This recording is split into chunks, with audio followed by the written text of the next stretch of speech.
आखिरकार क्यों जनता की जान जोखिम में डालने पर तुले हैं जिम्मेदार?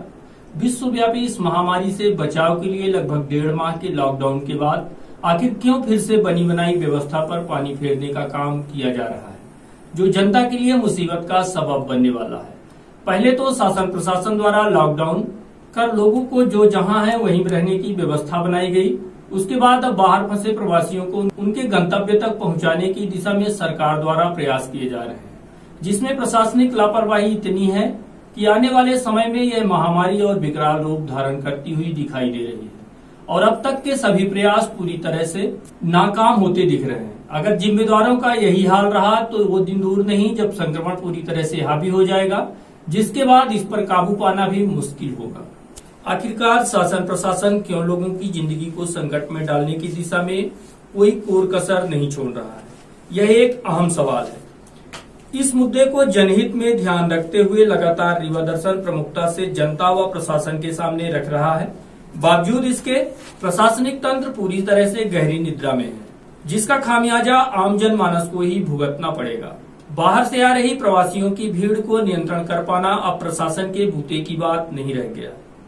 बाहर से आने जाने वाले लोगों की भीड़ इतनी बढ़ गई है कि ना तो प्रॉपर स्क्रीनिंग हो पा रही है, ना ही सोशल डिस्टेंसिंग का पालन। मार्तंड स्कूल से लेकर पूरे बाजार में लोगों की भीड़ देखी जा रही है, जो आगे आने वाले समय में एक बड़ा कोरोना विस्फोट करने वाली है। लेकिन जिम्मेदारों को इस बात से कोई लेना देना नहीं, बल्कि जिम्मेदार अधिकारी स्वयं खुद को पूरी तरह से अंडरग्राउंड कर चुके हैं। व्यवस्था बनाने में एसडीएम फरहीन खान के अलावा 2-3 तहसीलदार व कुछ पटवारी मार्तंड स्कूल कैंपस में दिखाई देते हैं। इनके अलावा पूरा का पूरा प्रशासन स्वयं इतना भयाक्रांत है कि वह अपनी सुरक्षा में ही चिंतित दिखाई पड़ रहा है।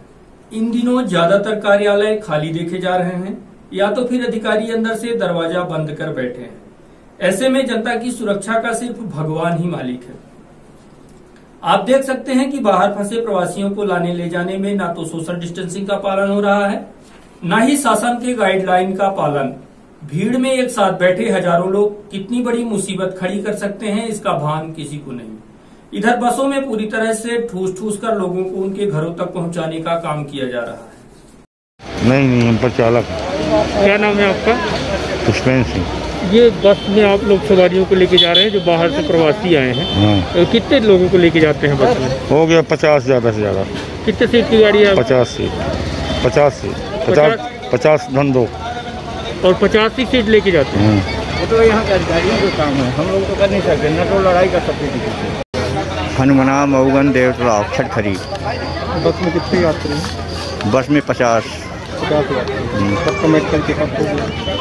अब मेडिकल चेकअप जो है तो यहाँ के स्टाफ जाने हैं। लिस्ट बनती है, आप लोगों को मिलती है लिस्ट? हाँ, हाँ, हमको लिस्ट मिलती है। हमको इकट्ठा 50 सवारी की लिख के दे देते हैं, बस हो गया पास बना के। कौन सी बस है? गौतम ट्रेवल्स। कितनी सीटें? 50 धन दो। 52 सीटर में तो सोशल डिस्टेंसिंग के कम होना चाहिए। स्लीपर गाड़ी है इसलिए व्यवस्था है, सभी का खाना पीना सबका मेडिकल चेकअप होता है। इसके बाद जो जिस रूट के जाने वाले लोग हैं उनको उस रूट की बस पे बैठा देते हैं। बसें ज़्यादातर देखी जा रही हैं ओवरलोड बसों में जा रहा है। 50 सीट बसें हैं तो फुल, उससे ऊपर लोग उसमें जा रहे हैं। नहीं, ऐसा नहीं है। 1-2 लोग अगर बचे तो 1-2 लोग ज़्यादा हो सकते हैं, बाकी बहुत ज़्यादा नहीं जाएगा। 52 सीटर है तो 35 के आसपास जा रही है सवारी। अगर जो वैसी बसें हैं स्लीपर कोच वाली तो उनमें 45-48 के आसपास भेज दे, इससे ज़्यादा नहीं कर रहे हैं। दूसरी बात, जो लोग यहाँ बाहर से आ रहे हैं उनकी लिस्टिंग और इसके लिए क्या व्यवस्था? लिस्टिंग तहसील वाइज अब हो रही है। अभी तक हम यहाँ पूरे की लिस्टिंग कर रहे थे, लेकिन उससे बहुत ज़्यादा भीड़ बढ़ जा रही थी तो संभालना मुश्किल पड़ रहा था। इस वजह से हर तहसील के 2-2 पटवारी बैठे हुए जो अपने अपने तहसील के लोगों का नाम पता गांव लिख के और वहाँ कर रहे हैं। तो और पटवारियों के पास ये लिस्ट उपलब्ध है? पटवारियों के पास, सबके पास उपलब्ध होगी। तहसील में आप उनकी तहसील से ले लेंगे तो सभी तहसीलों में पता चल जाएगा आपको। एक बस में बस की सीट कितनी है इस पर निर्भर करता है। जैसे स्लीपर है तो उसमें 40 से 45 तक भेज देते हैं, क्योंकि ऊपर नीचे दोनों जगह बैठ जाते हैं। अगर 52 सीटर है तो 35 तक भेजते हैं। ऐसे करके मतलब सोशल डिस्टेंसिंग का पालन जितना हो सकता है उतना करते हुए भेजने की कोशिश कर रहे हैं। इसके अलावा सूत्रों से जानकारी प्राप्त हो रही है कि जिले में दर्जनों की संख्या में सस्पेक्टेड कोविड के मामले आ चुके हैं, जिन्हें दबाने का प्रयास किया जा रहा है। ऐसी स्थिति में अब रीवा में भी कोरोना बम फूटने की संभावना है।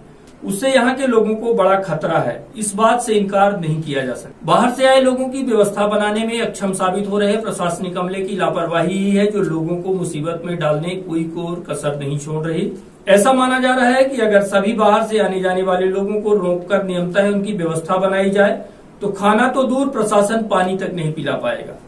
इसी नाकामी को छिपाने बिना जांच पड़ताल के ही ज्यादातर लोगों को कैंप से वहां तैनात जिम्मेदार भगा देते हैं या फिर कहते हैं कि जहां से आए हो वहीं लौट जाओ। कब आए हैं गुजरात से? गुजरात से आज रात में आए। अब पैदल जा रहे हैं, क्यों? सर इधर से साधन ही नहीं मिल रहा है, बोल रहे हैं जहाँ से आए हो वहाँ लौट जाइए। हाँ। या तो कहीं इधर कहीं भेज रहे हैं वहाँ जाइए। कौन बोला ये? सर इसी में उधर आप जो है साहब लोग। कहाँ पर? जहाँ चेकअप हो रहा था। हाँ। कहाँ से आए हैं? मैं गुजरात से आया हूँ। तो ये पैदल जा रहे हैं? अब यहाँ से इनकार कर दिए तो कैसे जाऊँ? कौन इनकार किया? वहाँ पर अभी क्या बोले? बोले कि कोई साधन नहीं। या तो आप लौट जाइए या तो फिर गुजरात जहाँ से आए हो वहाँ लौट जाइए। हाँ। कब आए हैं आप लोग गुजरात से? आज सुबह में। यहाँ बोले कोई सेवा नहीं है तो हम लोग मजबूर हो गए, चल दिए। नहीं तो किसने मना किया आप लोगों को? वहाँ इतना ऐलान कर रहे थे ना। कहाँ से आ रहे हो अभी आप लोग? हम भिवंडी से आ रहे हैं।